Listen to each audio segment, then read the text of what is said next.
Hi, my name is Jay, and today I'm going to talk about breaking your limits in a perspective related to physics. Next slide, please. So, I used to be a person who believed that inborn talent is the most key factor in success. I've seen so much talented people and gifted people in my high school and middle school ages, so-called 재능충, that I had a hard time trying to follow them and having a good score in my high school years. So I've been thinking that inborn talent is way more important than effort or getting help from others to be successful. But as I studied in my high school years, I changed my thoughts, and that getting help from others can make you reach a higher point and break your limit and have a very good status. And so I'm going to talk about my story about how I break my own limits and gain help from others. So next slide, please. So I have an older brother who is 8 years older than me. And since he's 8 years older than me, when I was young, I thought he was like a god. When I was in elementary school, he was in high school, so he knew a lot more than me and was very good at everything compared to myself. So all I wanted to be was just like him. I admired him as my life teacher, and I just wanted to be exactly like him. But the day came when I had to believe that inborn talent was the most important factor in life, and it was my brother's test results came out next day. So he came to home with his test result and complained and whined about how he got his scores second place. He was so frustrated that he studied a lot, but his friend, so-called 재능충, was always playing video games or not even listening to the professor's lecture, but had a higher score than him. So he told me that life is like a roller coaster, and everybody would have heard that, but it was like a physics world. It was related to the law of energy preservation. So when you start at the top, you can't go higher than where you start because of the law of energy preservation.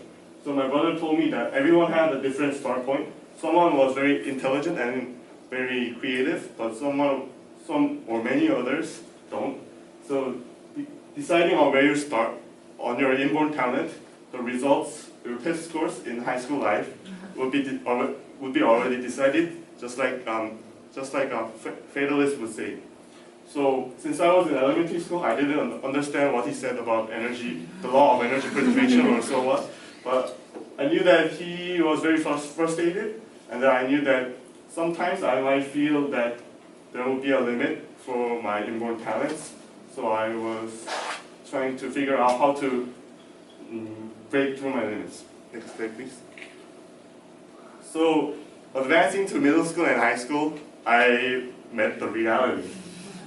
So, in middle school, I thought I was a very talented and gifted student because I didn't feel a limit of, like, for example, math or science. I thought I was a genius. And I just studied and had a satisfying result. But when I advanced to high school, I met the 재능충. So one of my friends was a very intelligent kid. So he didn't study that much hard, and all the time in class he slept. And he was just like this in his entire school life. But when the midterm or final exam results came out, he was always the first place. So I didn't like the results. I was always the second place in class. So I just wanted to beat him once. And for all, he was very good in physics, so I just wanted to beat him at least in one field, physics.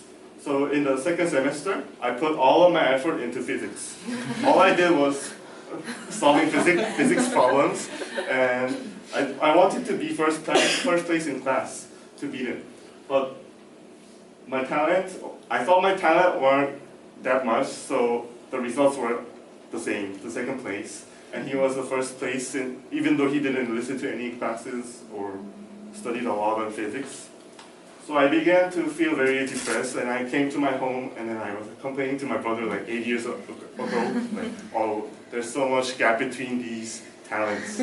Next slide, please. And my brother laughed at me and he said, "That's because you're so dumb." If I were you, I would have in first place. Like it was a typical brother's talk. But after that, he told me that you're so dumb because you didn't recognize that there was one mistake in my assumption. That the law of energy preservation works when there is no external forces. When there are external forces, then the law of energy preservation breaks.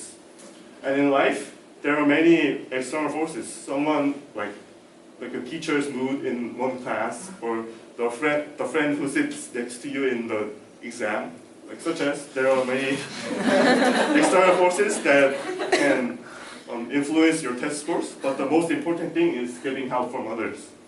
My brother told me that getting help from external forces can make the different end line in the roller coaster line.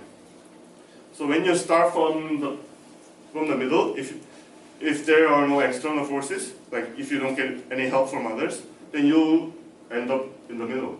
However, if you get help from other students or your family or your teachers, then the energy itself, the total energy will go up, and you will end in a higher place, and that's the breaking your limits.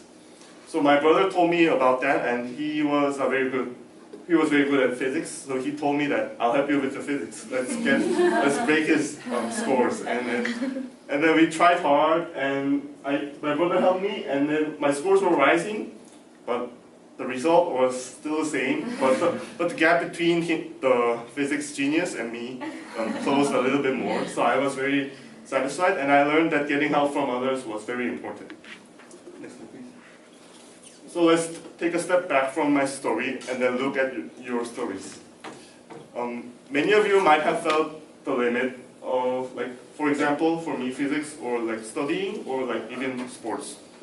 Like, since when you feel a limit, it kind of depresses you, and you tend to not try so much hard because it's like oh, I'm not talented so much that there's nothing I can do more. But as I told you, it's important to get external forces, such as getting help, to break through your glass ceiling and break the glass to see the sunshine that will be waiting for you at the top.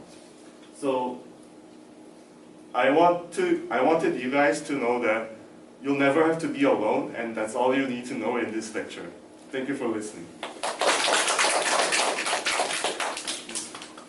So we have 6 to 7 minutes of discussion time. So let's start with question number 1. Have you ever felt that you've reached your limit? How could you be sure that it was your limit? Does anybody have their story to tell about?